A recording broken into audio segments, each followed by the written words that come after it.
আমজনতা কি ভাবছে, সরকারি পরিষেবা কতটা পেয়েছে, শিক্ষা ব্যবস্থা কতটা এগোলো, আপনাদের কথাই আমরা তুলে ধরবো, আমরাই দেখাবো ভোট জনতায়। নমস্কার, আপনারা দেখছেন TV24 বাংলা। সঙ্গে রয়েছে আমি সুস্মিতা, আর আমার সাথে ক্যামেরায় রয়েছে রামি। আর আমরা এই মুহূর্তে দাঁড়িয়ে রয়েছি নবাবের শহর মুর্শিদাবাদে। মুর্শিদাবাদ জেলার একটি অত্যন্ত গুরুত্বপূর্ণ বিধানসভা মুর্শিদাবাদ বিধানসভা কেন্দ্র। এই বিধানসভার বর্তমান বিধায়ক গৌরীশঙ্কর ঘোষ 2021 সালের বিধানসভা ভোটে তৃণমূল প্রার্থী শাওনী সিংহ রায়কে 2491 ভোটের ব্যবধানে পরাজিত করে জয়ী হন বিজেপি প্রার্থী গৌরীশঙ্কর ঘোষ। 2021 সালের তথ্য অনুযায়ী এই বিধানসভার মোট ভোটার প্রায় 2,55,962 জন।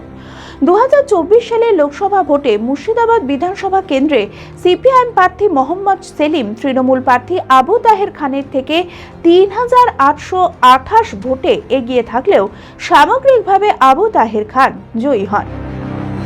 জেলার পর্যটন শিল্পের কেন্দ্রবিন্দু নবাবের শহর লালবাগ। স্থানীয়দের কথায় উন্নয়ন হয়েছে প্রচুর, ঢেলে সাজানো হয়েছে এই শহরকে। তবে এখনও খামতি রয়েছে বেশ কিছু, বিশেষ করে রুজি রোজগার, কর্মসংস্থান, স্বাস্থ্য। অভিযোগ, গোষ্ঠীদ্বন্দ্বের সমস্যাও তো কম নেই এই শহরে।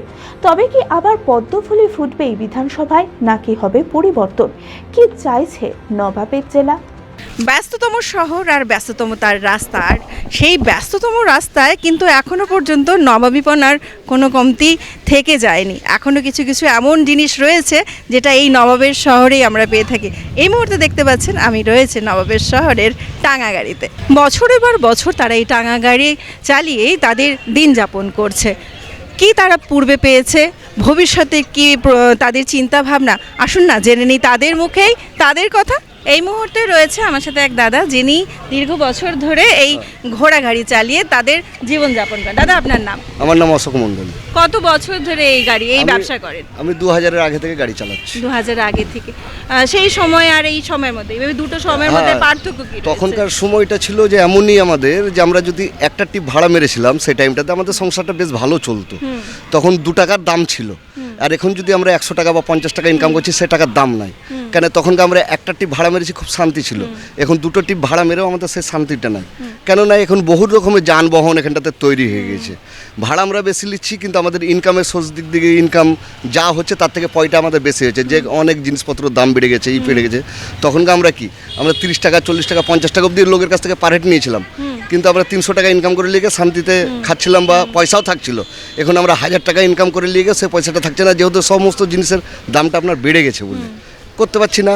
মানে আমাদের সারা বছর না, আমাদের সারা বছর এখানে ইনকাম নাই। তো আমাদের ইনকামটা হচ্ছে এখানে 1.5 থেকে 2 মাস।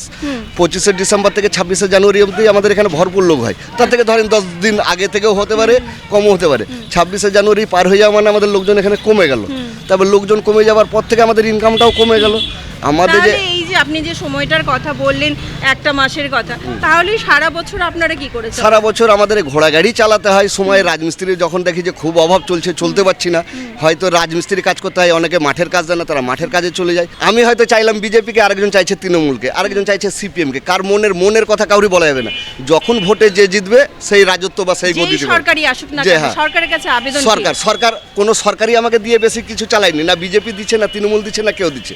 ওরা রাস্তাঘাট চালাচ্ছে, রাস্তাঘাট পরিষ্কার করছে, যেমন ইচ্ছা তেমনভাবে তারা চলছে। আমাদেরকে যেমন সিস্টেমে, যেমন আমাদের সিজন আসে, প্রশাসন বলে এই রুট না সেই রুট দিয়ে চলো, ওই রুট না ওই রুট দিয়ে চলো। যেমন আমাদেরকে প্রশাসন রাস্তা দেখিয়ে দেয়, সেরকমভাবেই আমরা কর্ম করে খাই। আজ অবধি স্যার আমরা কিছু পাইনি। আমাদেরকে এরকমভাবেই দীর্ঘদিন খেতে হচ্ছে, এরকম খাচ্ছি। আজ অবধি কিছু পাইনি। আশা বলতে কি জানা, আমরা এরকমভাবে একটু যদি ভালো খাই বা ভালো খাটি, ভালো পরিবেশ থাকি। আজ অবধি স্যার আমি এখনও অবধি বাড়ি পাইনি। কি বলবো, দুঃখের কথা। সরকারি বাড়ি যে পাই, সরকারি যে বাড়ি, আমার বাড়িতে টালির বাড়ি, এখনও অবধি আমি বাড়ি পাইনি। কোন সরকারকে বলবো যে আমাকে বাড়িটা দিন? এখনও অবধি বাড়ি পাইনি। যে প্রশ্ন কিন্তু অনেকই, যে তারা যে নিত্যদিনের দিন যাপন করছে, সেই যে দিন যাপনের সমস্যা তারা এখনো পর্যন্ত জানে না কার কাছে বলবে, সেই সমস্যার সমাধান কোথা থেকে হবে। তাদের মাথার উপর ছাদ, এখনো সেটা তাদের জোগাড় হয়নি। সেই ছাদই বা কে দেবে? প্রশাসনের দিকে নজর আমরা দৃষ্টি স্থাপন করার জন্য বলছি যে প্রশাসন যেন এই মানুষগুলোর দিকে একটু নজর রাখে। সামনেই বিধানসভা নির্বাচন, আর আমরা এই মুহূর্তে চলে এসেছি জনতাদের মাঝে। একদম জনতা কি চায়, কি পেয়েছে সে সমস্ত বিষয় আমরা TV24 বাংলার মাধ্যমে আপনাদের সকলের সামনে তুলে ধরার চেষ্টা করছি। সামনে তো বিধানসভা নির্বাচন, আসন্ন বিধানসভা নির্বাচনে কোন দল ভারী বলে মনে হচ্ছে? আমাদের পশ্চিমবাংলায় আমাদের দিদি মমতা বন্দ্যোপাধ্যায়, উনি সকলকে সব কিছু দিচ্ছেন। আমরা চাই মমতা বন্দ্যোপাধ্যায় থাকুক এই সরকারে। গত বিধানসভা নির্বাচনে যে প্রতিশ্রুতি পাওয়া গিয়েছিল দলের কাছ থেকে, সেই প্রতিশ্রুতি ঠিক কতখানি কার্যকরী হয়েছে? অনেক কার্যকর হয়েছে। মেয়েদের যুবশ্রী, রূপশ্রী, কন্যাশ্রী সমস্ত কিছু দেওয়া হচ্ছে। মমতা বন্দ্যোপাধ্যায় তাদেরকে সকলভাবে দিছে, উনি দিয়েছেন। উনি ভালো থাকুন, এবার যেন উনি থাকবেন আমাদের পশ্চিমবাংলায় মমতা বন্দ্যোপাধ্যায়, এটা আমরা চাই। আমাদের পশ্চিমবাংলায় গৌরব আমাদের। উনি যুবশ্রী দিচ্ছেন, রাজশ্রী দিচ্ছেন, আর কি আপনার দিচ্ছে কন্যাশ্রী। একটা নতুন প্রকল্প বের করেছে 1500 টাকা মেয়েদের জন্য, এবং স্বাস্থ্যসাথী কার্ড এবং আপনার যা পাচ্ছে সমস্ত দিচ্ছেন মমতা বন্দ্যোপাধ্যায়। এর আর কী চাই, কী নেব ওনার কাছে, কী আশা করে মানুষ জনগণ? জনগণের যে দাবি যে এই ভাতা প্রকল্পের বদলে যে কর্মসংস্থান, সেটা এখনো পর্যন্ত কার্যকরী হয়নি, সে বিষয়ে কি বলবেন? সব কিছু হবে, সব চালু হচ্ছে, এক এক করে চালু হবে। মমতা বন্দ্যোপাধ্যায় বলেছেন যে আমি ভারতের গরিবের জন্য আমরা পাশে থাকবো, এবং মহিলার জন্য থাকবো, সবার জন্য থাকবো। আপনার কি মনে হয় যে বিজেপি যে দখলদারি করে রেখেছিল, বিজেপি কি সেই একই জায়গায় থাকবে নাকি পরিবর্তন হবে? না, বিজেপি সেই জায়গায় আসতে পারবে না। 6খানা ওয়ার্ড নিয়েছিল বলে আমাদের 16টা মানে ওয়ার্ডের ভিতর। হ্যাঁ, 16টা ওয়ার্ড আমাদের মানে লালবাগ 16টা ওয়ার্ড। হ্যাঁ, 6টা ওয়ার্ডের ভিতর ও নিচে 6টা ওয়ার্ড। হ্যাঁ, কিন্তু এবার পরিস্থিতি কিন্তু আলাদা হবে। এটা আমাদের নিজেদের একটা বিবেচনা চলছে যে এবার আমরা চেঞ্জিং ব্যাপার চলছে, কিন্তু মানে চেঞ্জের কথা যখন বলছেন, মানুষ সাধারণ মানুষ চেঞ্জ তখন করবে যখন কোনো উন্নয়ন দেখতে পাবে, তাই তো?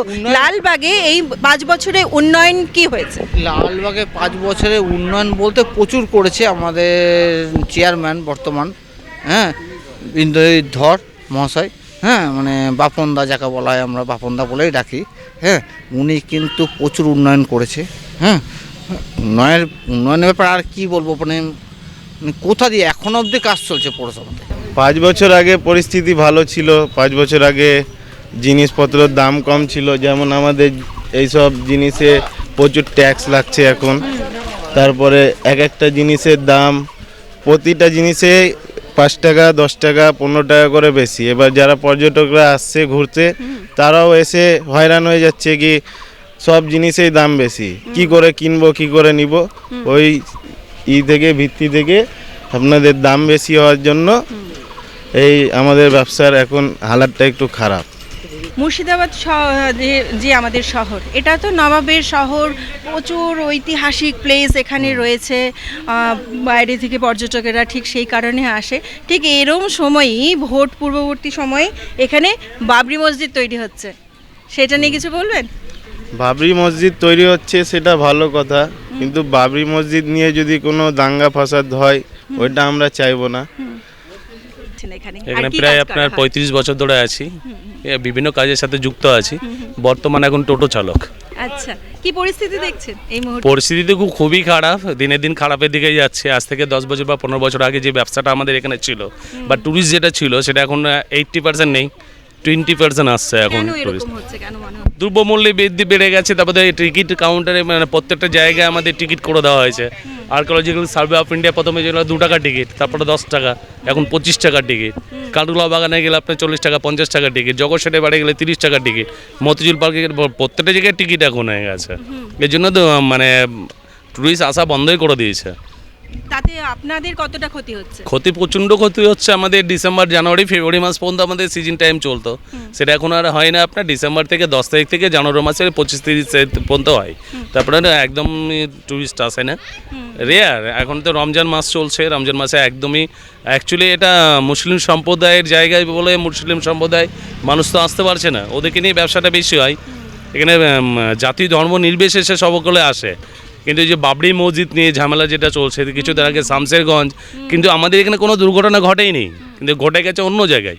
সেটা নাম হয়ে গেছে মুর্শিদাবাদের, প্রপার মুর্শিদাবাদের। প্রসঙ্গটা তুললেন, আমি তাহলে প্রশ্নটা করেই উঠি। বাবরি মসজিদ তৈরি হচ্ছে, বাবরি মসজিদ হোক, কোনো অসুবিধা নেই। ওটা সম্প্রদায়কে তো যেন না আসে, কেন হিন্দু মুসলমানের রাইট যেন না লাগে, এটাই বার্তা আমাদের কাছ থেকে, বিশেষ করে আমার কাছ থেকে, যেহেতু এতদিন ধরে যেন আর এটাই রাজনীতির খেলাটা না খেলাটাই বেটার দেন। কিন্তু